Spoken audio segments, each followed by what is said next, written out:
I'm not going to be stuck in a house here looking at the TV. I'm going to go out with so-and-so. And she would always not be afraid. And Dorothy was always, Ma, what are you doing? She's like, let me live my life, Dorothy. I'm not dead. I know. And I always loved her interactions with Blanche because, Blanche was a little loose, so she, and the things she would say to her. So now it makes sense that I just thought she was a person who just spoke her mind, whatever she thought. But now it makes sense that I'd forgotten that piece about it, that she'd had a stroke and she just had no filter on what she said.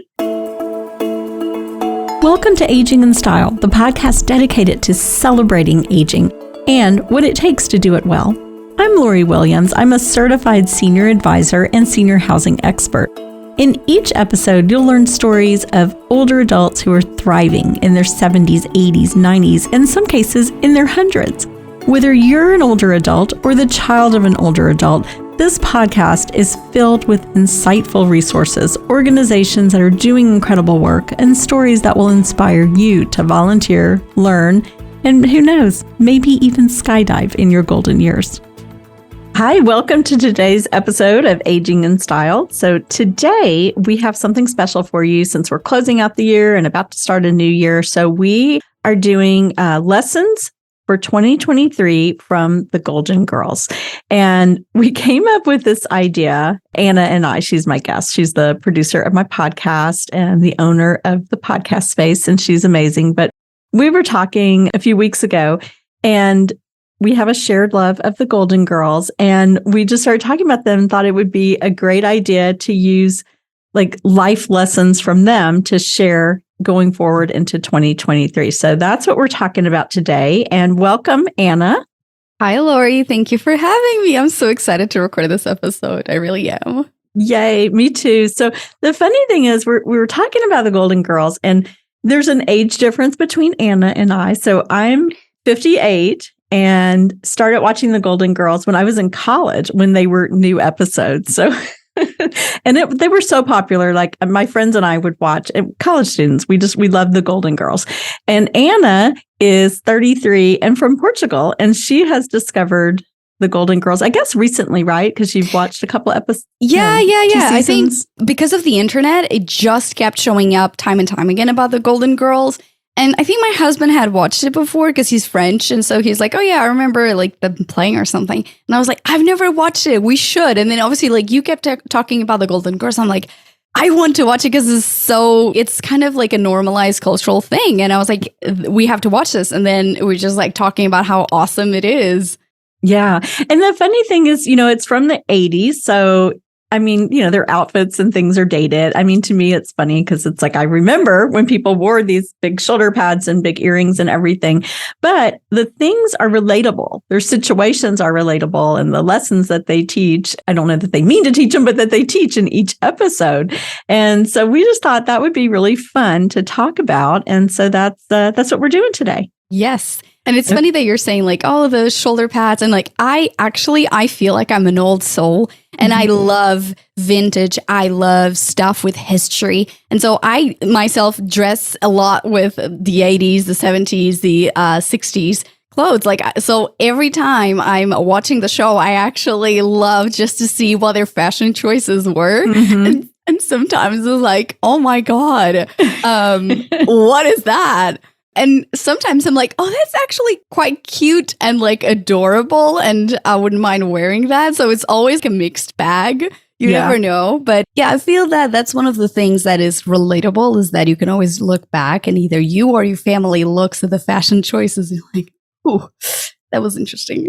Yeah, I know. You just made me think of, because the 80s, that was my decade. Okay. So I remember the stirrup pants. Do you remember stirrup pants? Have you ever heard I don't of think such I a thing? ever watched Oh, it. dear. Yeah. So they like looped, they were kind of like leggings, but then they looped around your foot, like your heel. You're going to have to look them up. So, and then you'd wear that, and then you would wear like a big sweater over it, like bold colored, and your big earrings. I see. I have the fashion combo in my head. I can visualize it right now. Yes. Yeah. Would you wear that today though? Probably not the stirrup pants, because people would be like, what is she doing? But you know what? I have like, jeans that are really like jeggings. Like, I don't know if they call them jeggings, whatever they're called now, but they're kind of like the slim, skinny fit jeans. And I'll wear a big sweater. Yeah. But they're not stirrup pants. Right. Got it. Okay. All right. So we wouldn't keep the fashion choices from the Golden Girls. That's what you're saying. Some I'm going to say no to. But you know what? I thought they were amazing back in that time period. Right. I mean, they were the thing. Still, it's just, I feel like it's so well written and there's so many good takeaways that you can apply. I feel that's one show that, looking back, it hasn't really aged badly, or like when you look back and you're like, oh, that wouldn't run today. Funny you should say that, because when I was visiting my brother a few months ago, I just started watching at night I Love Lucy episodes, and I remember loving I Love Lucy, but as I was watching it, I was like, oh my gosh, why is she like, her husband is spanking her? I'm like, oh no, this is not playing well at all. Like, she's like a child, like a poorly behaved child, and he's spanking her and always scolding her. And I'm like, I remember loving this show. Now I'm like, I'm sorry, I don't love you anymore, Lucy. So let's talk about some of our life lessons that we've learned from them. So the first one is, life is just too short to relive trauma. And I think that's a good one, because with the Golden Girls, let's see, Blanche is a widow, right? Blanche and Rose are both widows. Oh no, Sophia, they're all widows, aren't they? Except for Dorothy. Sophia's a widow, Blanche is, and Rose, and Dorothy is divorced from Stanley. Oh, Stanley. So, I mean, they've been through a lot, and they talk a lot about overcoming, losing a spouse and going through an awful divorce and awful marriage. And, and I know, if I remember correctly, didn't Stanley cheat on Dorothy all the time? And then he left her for someone younger. I think that was the story.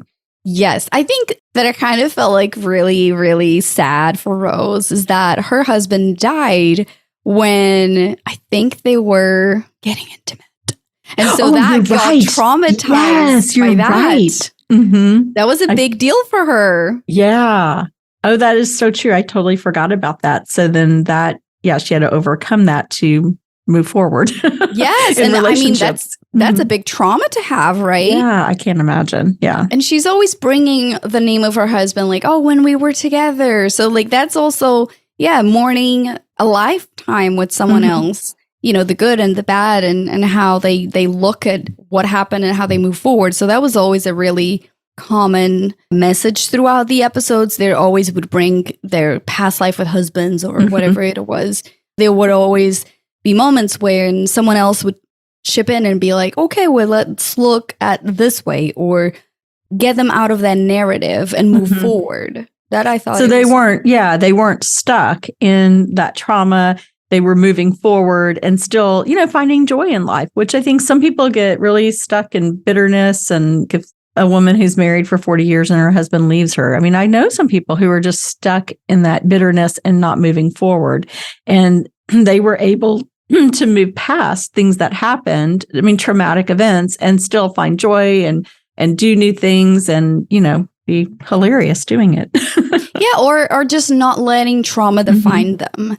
I felt like that was another common thread, is that a lot of people, like you were talking about, just touching on it, is just maybe they had an amazing life. Maybe they had to change and they had to overcome difficult situations. And they always talked about, like, for instance, losing everything. Who was it that their husband gambled everything out? And it was Rose's husband. He was really bad with money, and he lost all the savings that they had. So that's why she had to move in with Blanche and the rest of the gang, because she didn't have any savings left, because he gambled it all away. Well, and that's true. I mean, they all had to live together because of financial reasons, right? And that's how they all met, was becoming roommates.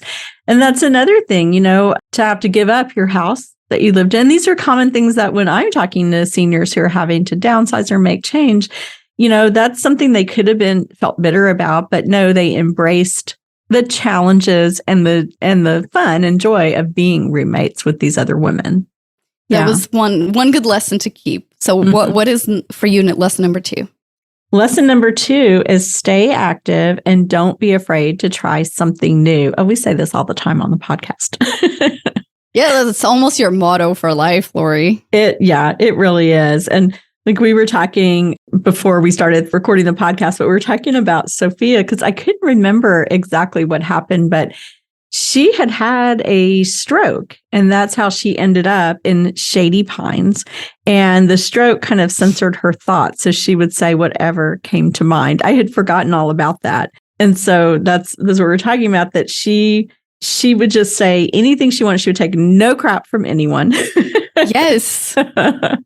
Yeah, Sophia was really such an active character. She was just like, well, get out of my way. I'm not going to be stuck in a house here looking at the TV. I'm going to go out with so-and-so. Mm-hmm. And she would always not be afraid. And Dorothy was always, Ma, what are you doing? She's like, let me live my life, Dorothy. I'm not dead. I know. And I always loved her interactions with Blanche because, Blanche was a little loose, so she, and the things she would say to her. So now it makes sense that I just thought she was a person who just spoke her mind, whatever she thought. But now it makes sense that I'd forgotten that piece about it, that she'd had a stroke and she just had no filter on what she said. I mean, I feel like some people, as they grow older, they just... And lose the filter. Yeah, they lose the filter. It had happened in my family where some family members suddenly, quote unquote, became someone else. It wasn't that. It's just, I felt like they were just like, you know what? Why am I not speaking my mind and doing what I want to do just because of what others may say? What am I supposed to do as a person in this situation right now? And so I felt like they were like, you know what? Why am I putting on this facade? Why don't I live my life? And I felt like Sophia was really good on that. She was like, hey, get out of the way. You're not stopping me. I still have 20 years to live. Yeah, I agree with that. And I do think as we get older and things, we experience different things through our lives, we do evolve and change and, become someone who is not afraid to speak our minds. I just think that is part of aging, kind of like a really positive aspect of aging. And then staying active. We talk about that all the time on the podcast too, and how important it is to stay active. And those ladies did. I mean, they were always doing like a tap dance or some kind of, like a dance routine, or they were, going out. They were always getting dressed and putting their makeup on. And, they were busy ladies living very active lives. Yeah, I mean, there were a couple of episodes that I remember. So the tap dance situation came up because it was a competition and they wanted to win an award. And they had to learn a choreography that needed to rehearse it. So one, they were busy, but also they were using their brain on having to memorize all these things. But every single time they're always like, we're going to this party and the other party. That's a busy life. I felt like there was always something going on. But also, yeah, they were just going to the supermarket, doing their own shopping, getting out of the house. As you're saying, getting ready. Blanche was always getting extra ready. Because she was extra. Yeah, she was very extra. They were definitely not just staying in the house and not living. What else was it? They were just like always entering competitions or just... And I feel like they were learning new things too. I mean, I know there were a lot of episodes where they were just doing things that were different and, and not just staying stagnant and sitting home and watching TV. Yeah, knitting, which is fine if you have reduced mobility. But yeah, you could never see them staying still for too long. Cooking and another thing that we didn't even mention, but is that they always have visitors, their children, their grandchildren, and they would take them out. It wasn't like the grandchildren taking them out. They would say, I want to show you town. Yeah. That was always really cool. Yeah, that's true. Okay, so our third life lesson, and we did a whole podcast about this, but wear what empowers you. Don't let people say, you're a certain age, or tell yourself that I'm a certain age, I can't wear jeans, or I can't wear this. They wore whatever they wanted to. And again, I mean, it was the 80s. So some of the outfits, were like way over the top, especially with Blanche. But she wore things and you could tell by her face, she felt good and she felt confident in what she was wearing. I totally agree. And we'll put the links to all of these episodes in the show notes because we've done over 100 episodes by now. So I can't remember all the numbers. But I mean, Sophia was just typical. Right? She had the grandma look with her little, I think she'd have like little dresses or pantsuits and her little sweater over her shoulders, just kind of, she definitely had the grandma look, and she always carried her purse around. And I think her purse was empty, if I remember correctly. Wasn't there an episode there's nothing in her purse? I don't know. I haven't gotten to that, I guess. I think there is, because my grandmother was like that. She would carry her purse and there would be nothing in it. And I remember, side story here. My high school graduation, we went out to eat at this steakhouse called Gallagher's, which no longer exists. But anyhow, my grandmother had her purse and they would bring out the best bread. And I look over and she's taking the bread and she's putting it in her empty purse. Like I'm mortified at 18 years old, but that's not an unusual thing for grandmas to do. Right. It's like, it's not that they carry a tote bag. They carry their purse. Yeah. An empty purse so that she could put bread in it. So I kind of feel like Sophia did stuff like that. Yeah. Sophia would totally be like, we're paying for this. We're taking this home. Yeah. No goes to waste.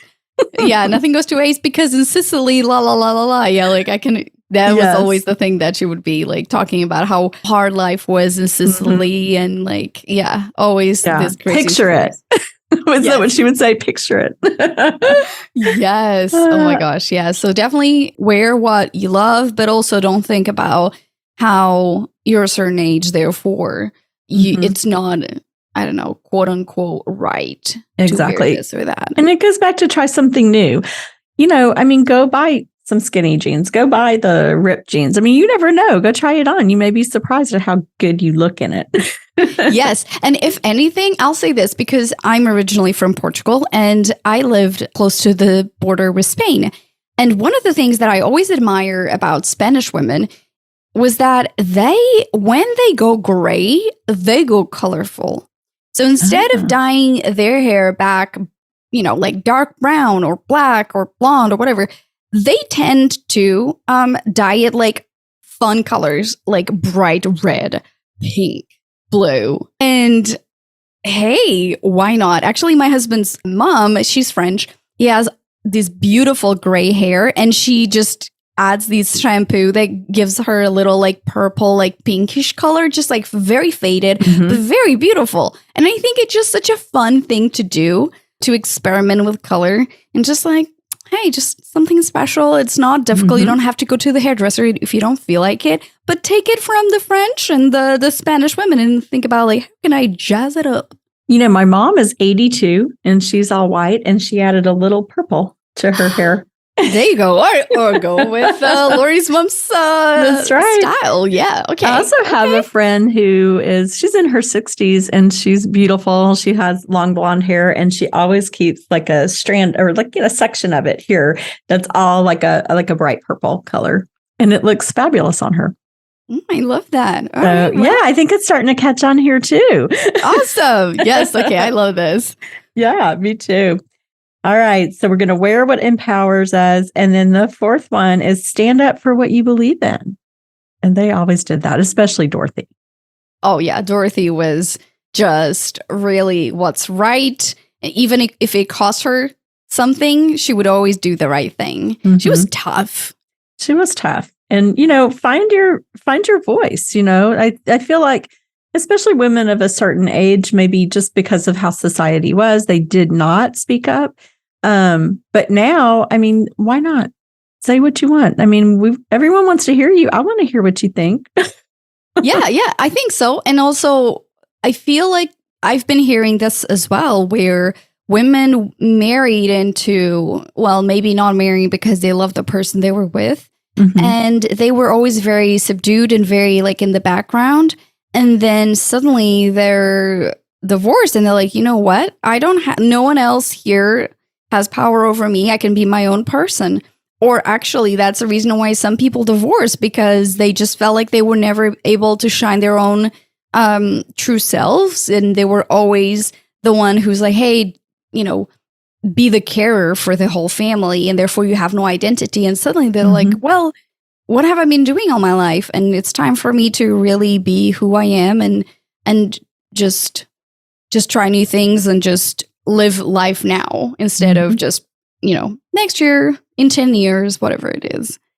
Yeah, I think that's a very good point. So speak up, okay. So the next one is friends are our truest confidence, and we all need friends. And to me, this makes me think about, the seniors that I talk to all the time. So I think isolation and just, not having a chance to meet people is bad for everyone. It's bad no matter what your age is. And we saw a lot of that during COVID, that people became so isolated, and it led to not good things. It led to people maybe showing some signs of dementia, depression, anxiety, all kinds of things. So that's why, on the podcast, I talk all the time about, if you are staying home, living in your home, that's fine. But make sure you have some way of socializing. You're not just sitting there watching TV and never seeing anyone. So, just go to a senior center, volunteer. There's so many things you can do. And then on the other side of it, this is a good reason why people go to move into senior living, because you automatically have all these people built in. Maybe you're not going to love everyone, but you're going to meet some people who are going to be friends and that you go and do crafts with or go on an outing with.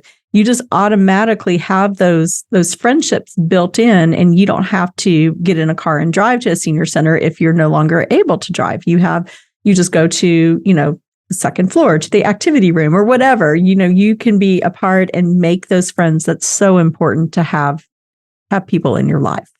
Yeah, and even you mention this to me all the time, because we chat very frequently about maybe calls you got and stuff like that. And you mention always how there's always someone who's, mom has been withdrawn for a few years, or maybe mom was, again, like I was talking earlier, like the caregiver of the family. And then that person moves to assisted living or just any type of senior housing. And then suddenly they're surrounded by people and they have a 180 personality change, because they just have this community of people, and it just helps them get out of their shell, but also just they get surrounded by people who had a lot of the same experiences. Exactly. Therefore, they feel that they have a meaningful part to play in this whole community, right? They have a purpose.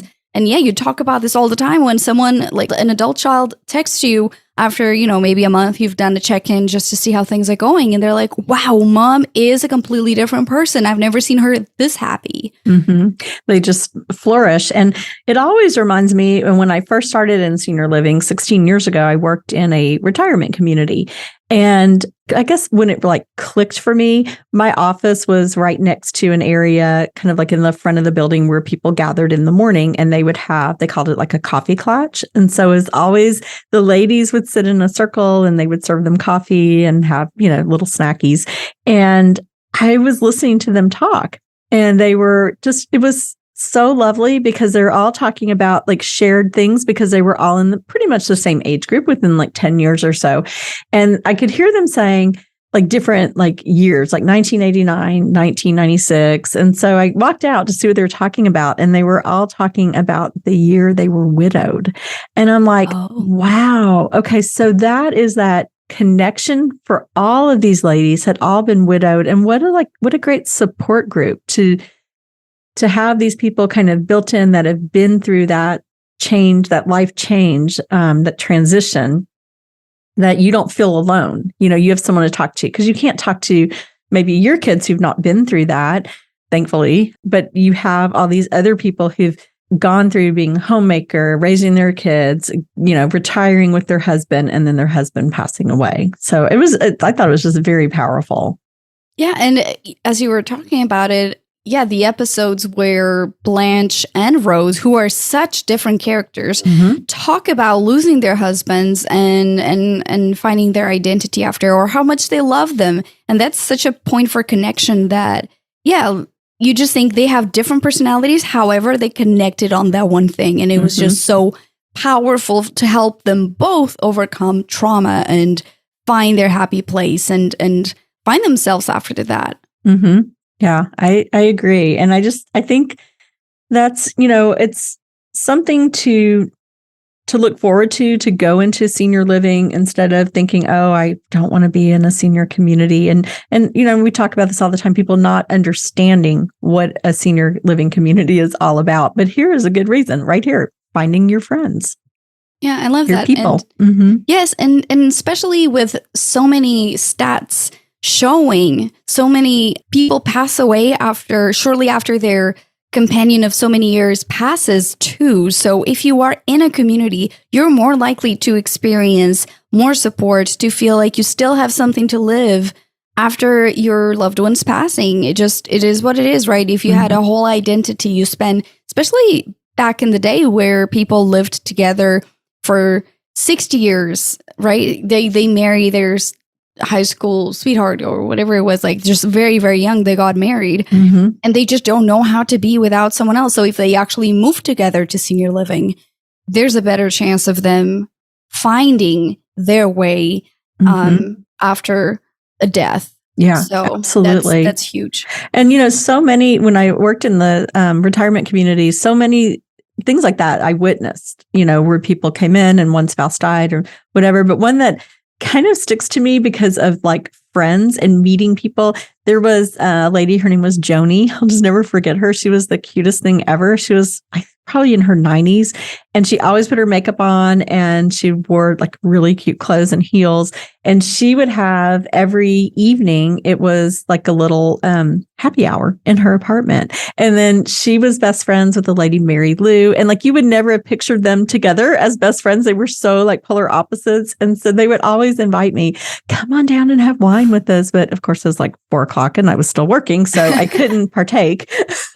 But I just loved watching that relationship and that friendship that these women had made simply because they lived in the same community. That is so awesome. Yeah. Yes, and that's what it is. It's just finding your people. Exactly. And I mean, and what a joy to just not have, because I feel like that's the reason.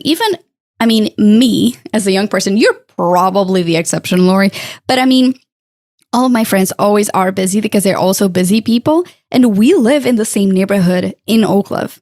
And sometimes it goes for about 2 months before I actually see one of them because life just got in the way. So if you are in senior living and you literally walk to the next door or the next floor and they're there, or you just go to the activity room or whatever. Or the dining room for meals to see everyone. Yeah, just what a joy to just, hey, I'm just getting my steps in and just going and seeing what they are up to. That's so awesome. Yeah, it is. It's so nice. Okay, so another life lesson, embrace change and endings. And that's huge for everyone. That's just a given that through life, there's going to be change, there's going to be transition, there's going to be endings. And you can fight it all you want, but what's that going to get you? Change is going to happen whether you want it to happen or not. I mean, we're going to lose people. We're going to get older. God willing, we're going to get older, right? And have those experiences. And we're also going to, at some point retire or change careers. And so instead of, fighting that, embrace it. Yeah. And in the Golden Girls, they did a lot of that with new beginnings. Like, for instance, career, like Rose, she was at the crisis center and then she was looking for jobs. And then she moved into, I think, an animal shelter. Yes. Yeah, you mentioned that. I had forgotten all about that when we were talking earlier. The crisis center, that Rose worked at the crisis center, but they let her go because she was not that much of a help, right? I think it was just they had to close because they didn't have funding. And of course, she was on the chopping board because she was just, people were absolutely not being helped by her being on the phone. But, her stories, but then that opened up the opportunity for her to go to the shelter, and she loved her animals. That was that whole thing she was always talking about. She was raised on the farm, so actually she was like talking about ageism and how she couldn't find a job, and they helped her find the motivation to find the new job because she was depressed. It was so cool to see that she got back to the actual thing that she loved, and it would never have happened had she not lost her job at the crisis center. Yeah, just like new beginnings. And what can you control if anything is out of your control? How you react to your approach to it, how you see that as maybe an opportunity. And we were talking about this earlier too, how lucky are we that before maybe you passed away at 50, 60, that's it, right? 40. And today you have a chance to have a second or third career or a second or third act where you're trying new things they never thought possible. I agree, because I would say even like in the 80s and 90s, I don't know that a lot of women would say, okay, I'm 50 or 50, whatever it was for me, 54, I think, when I started my business. I mean, I don't think many women would say, you know what? I don't want to work for anyone anymore. I'm starting my own business. And now we have that. We have like people that inspire us to do these things. We have technology. We have so many options out there to start a new business or, whatever. So if you want to start a career and you're 60, 70, whatever, we've interviewed the lady who was 89 and wrote a book all about what it's like to be in your 80s. I mean, it's an incredible time we're living in. And there's so many inspirational people out there. Yeah. I mean, just the amount of inspirational people that you invite, that is, and even it does not need to be a business. Like, for instance, the octogenarian who was riding riding the bike, getting active, and also traveling, meeting people. It was just so cool just to hear his story. I'm like, okay, I am 33. What else can I do now? But also later, I feel that you can talk all you want about how you can have like the second or third act, but when you are actually talking to people who are doing the things, that's a completely different ballgame. I mean, at 80, that's insane. He's riding a bike, if you didn't listen to that podcast, from Alaska to Panama City. And then he was going to continue all the way through South America, but the weather, it becomes very cold and snowy. So he can't go down like through the Andes. So he's going to continue, I want to say, I think it's in the summer. He said when it was, but then he'll continue his journey riding his bike from Panama City all the way down through South America. So amazing. Again, make 2023 the year where you try the one thing. You continue listening to this podcast. Yes, yes, absolutely. We'll give you the inspiration. Hey, or message Lori to have Lori on your show if you decide to launch a podcast, or to tell us your story if you have a really awesome story. I mean, the show notes have links for people to reach out to, or your Instagram is always or Facebook is always a great place for people to reach out anyway. Exactly. So, what's another lesson? Okay, let's see. Oh, this is a good one. And this is our last lesson, actually. Growing old is a gift. 100%. I believe it's a gift. I hear people say all the time, I don't want to get old. And I mean, okay, what's the alternative?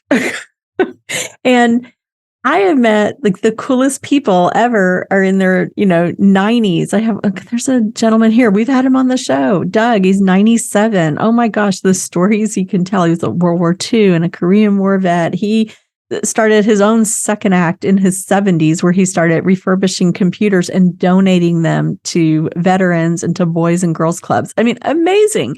Do you remember how many computers he has refurbished by now? I know it was over 1,000. Yeah, it was over 1,000, I believe. Yeah. I mean, just amazing. And, you go listen to his story because he's such an inspiration. But growing old is a gift because as we get older, and I'm here to tell you, I like who I am better at 58 than I liked who I was at 18 or 28 or 38. And again, I was going through, as all of us, we go through different, life stages. At 18, we're graduating from high school. In their 20s, we're probably married, starting a career, thinking about starting a family. 30s, we have the family. It's just when we're raising our kids, especially, the focus is kind of off what, kind of bigger visions for the most part. But then we hit our 40s and 50s and, we just really change. And I would say for me, I am just a much more confident person than I ever was at 58. And I feel like I get more confident every year. No way. Really, Lori? I would not tell. It's true. So I feel like growing old is truly, I truly do believe it's a gift. And also something that you said that triggered a thought, and that is you can still make a difference even as you retire, or even after, at whatever age, like Doug is making a difference in his community, like 1,000 computers that he refurbished. That's insane. I mean, you don't have to go to that scale, but volunteer or just maybe, let's say someone in your street or in your community has lost their loved one and you have lost their loved one. You can make a positive impact on that person's life. And I feel like our individual contribution feels very faint and little sometimes because we don't see the impact of our life. But going into new things, maybe you go and start volunteering at the senior center. You always talk about how amazing your grandma was and what a important figure she was in your life, right? So yeah, absolutely.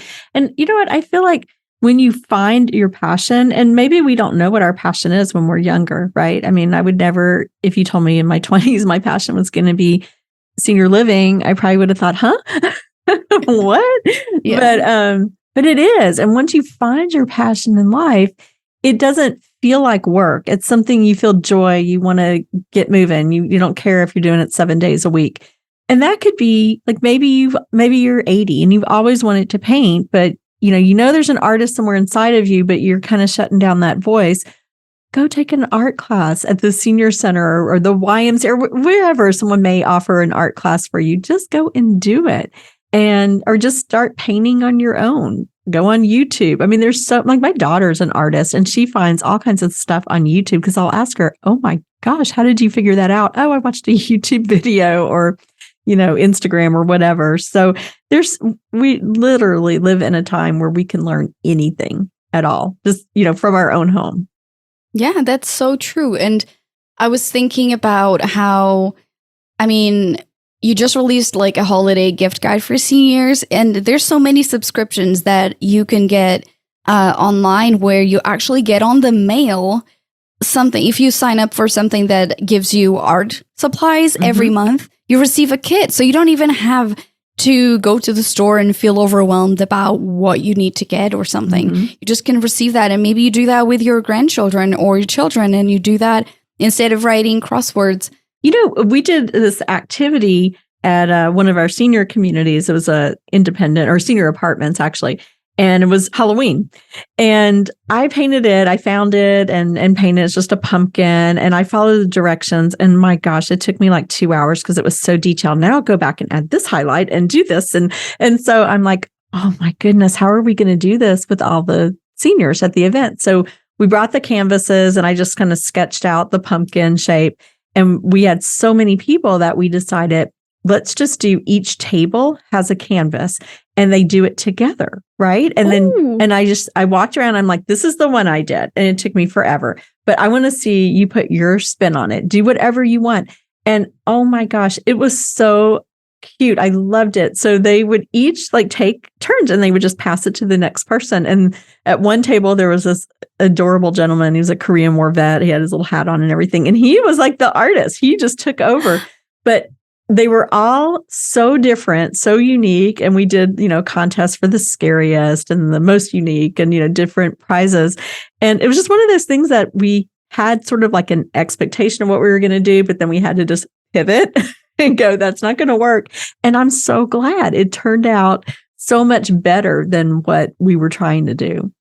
Okay, so the last lesson, and we were kind of like debating on this one, is, they always ended each day with cheesecake. And so we were kind of talking like, this is maybe one of those things that didn't age well, right? Because they would wake up in the middle of the night and I'll, be stressed about something and I'll go sit and eat cheesecake. And so Anna had mentioned that. And I'm like, listen, once you reach a certain age, and I am at that age, you would not get up at night. I would never get up and eat cheesecake because the heartburn would be incredible when I tried to go back to bed. So that's a real thing if you are my age. Yes. So we were talking about we did a podcast episode with Hal Cranmer back in the summer.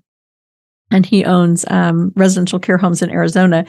And he was talking about, tell us about it, Anna, what he was saying. He was talking about how, for him, nutrition is so important to stay active and stay healthy, and how much of what you eat really impacts your whole life. And what he was saying stuck with me all of these months later. He said, look, a lot of people say things like, oh, you can't get ice cream away from grandma. That's like her treat.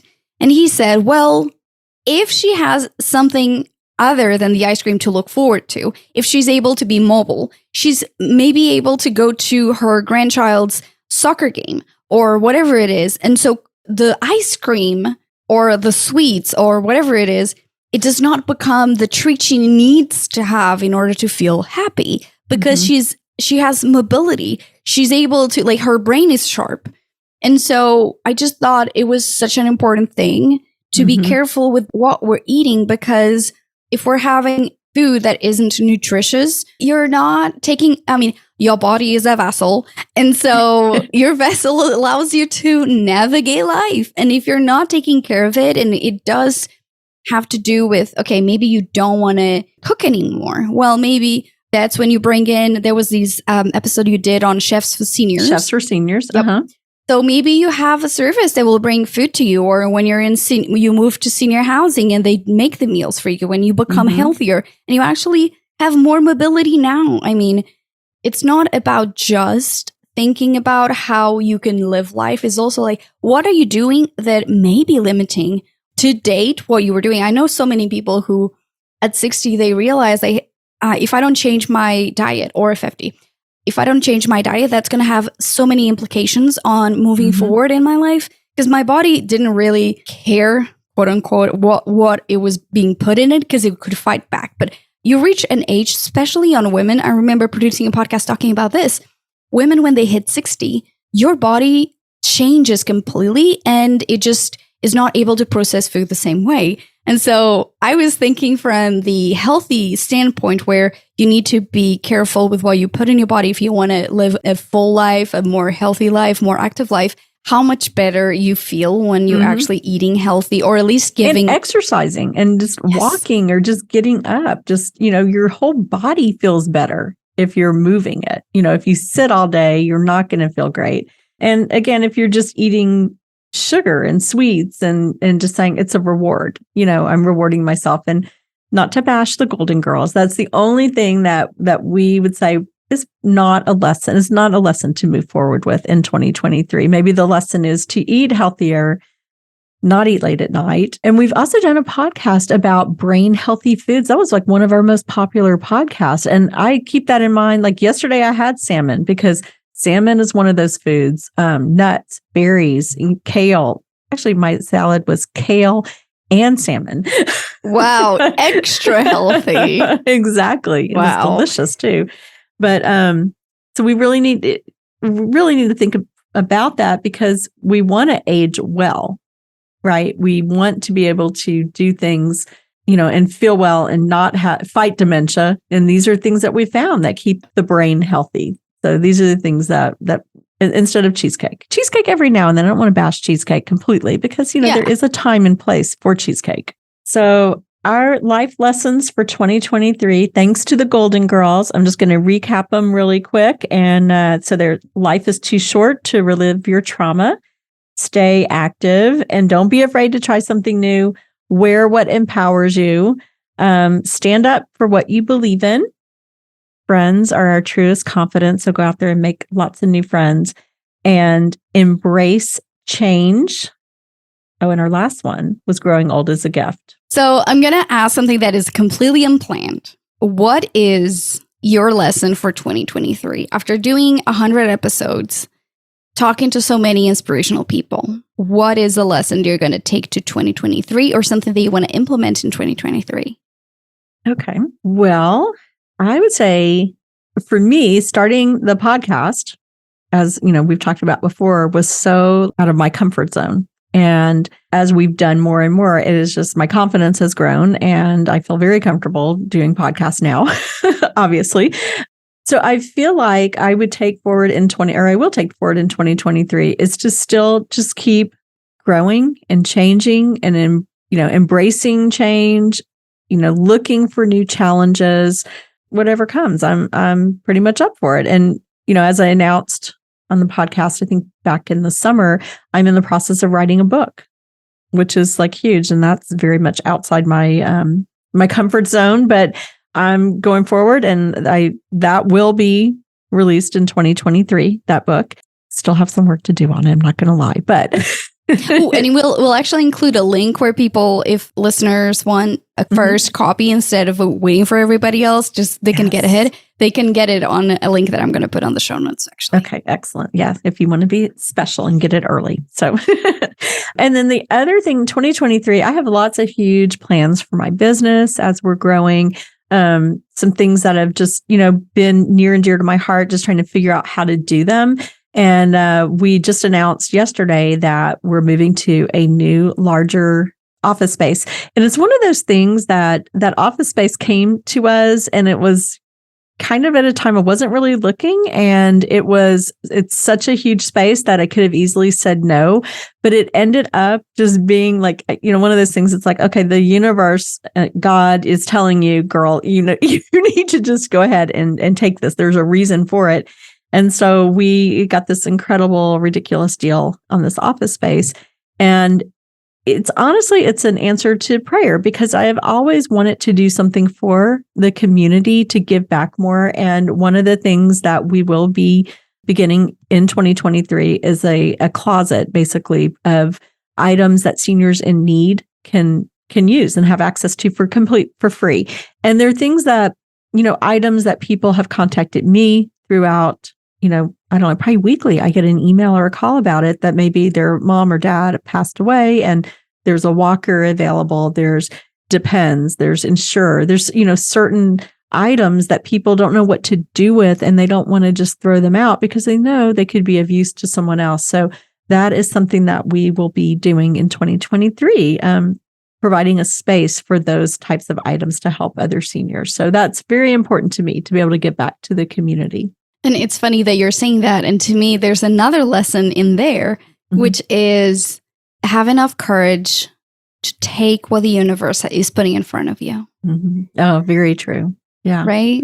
It's funny because at first I was like, oh, that's too big. It's too much. And then it just kept going back and forth, and they kept coming back to me, and they're like, well, it's a sublease and we'll do this for you and we'll throw this in. And so finally it was like, okay, you're an idiot if you say no to this, Lori. My goodness. So, so it's going to be, I'm going to have to move. I love my office where I am now. It's so cute and everything. And I just had to give notice this morning, and, it is like mixed emotions, but mostly I am super excited because I'm always wanting to give back to the community, and this is going to provide a great opportunity to do that. Well, I'm so happy for you. Thank you. So I'm looking forward to it. And my team is excited about it too, to have an office that they can come and work in a couple of days a week if they want to. So it's going to be nice to have so much space. And I think it's just a very positive and great thing. So I'm glad that I said yes. Yes, that's awesome. Well, I hope this helps you when you're sitting down and reflecting on 2022 and looking towards 2023 and what, kind of your goals are for the new year. And I hope this gives you just kind of a place to start and think about it and share with your friends and family, and maybe even open those discussions about the Golden Girls and the lessons that you can use going forward in 2023. So be sure to go to the link. We have all the podcasts that we've referenced in there that you can see, and be sure to subscribe to the podcast and share it with your friends and family. Thanks for listening, and we will see you in 2023.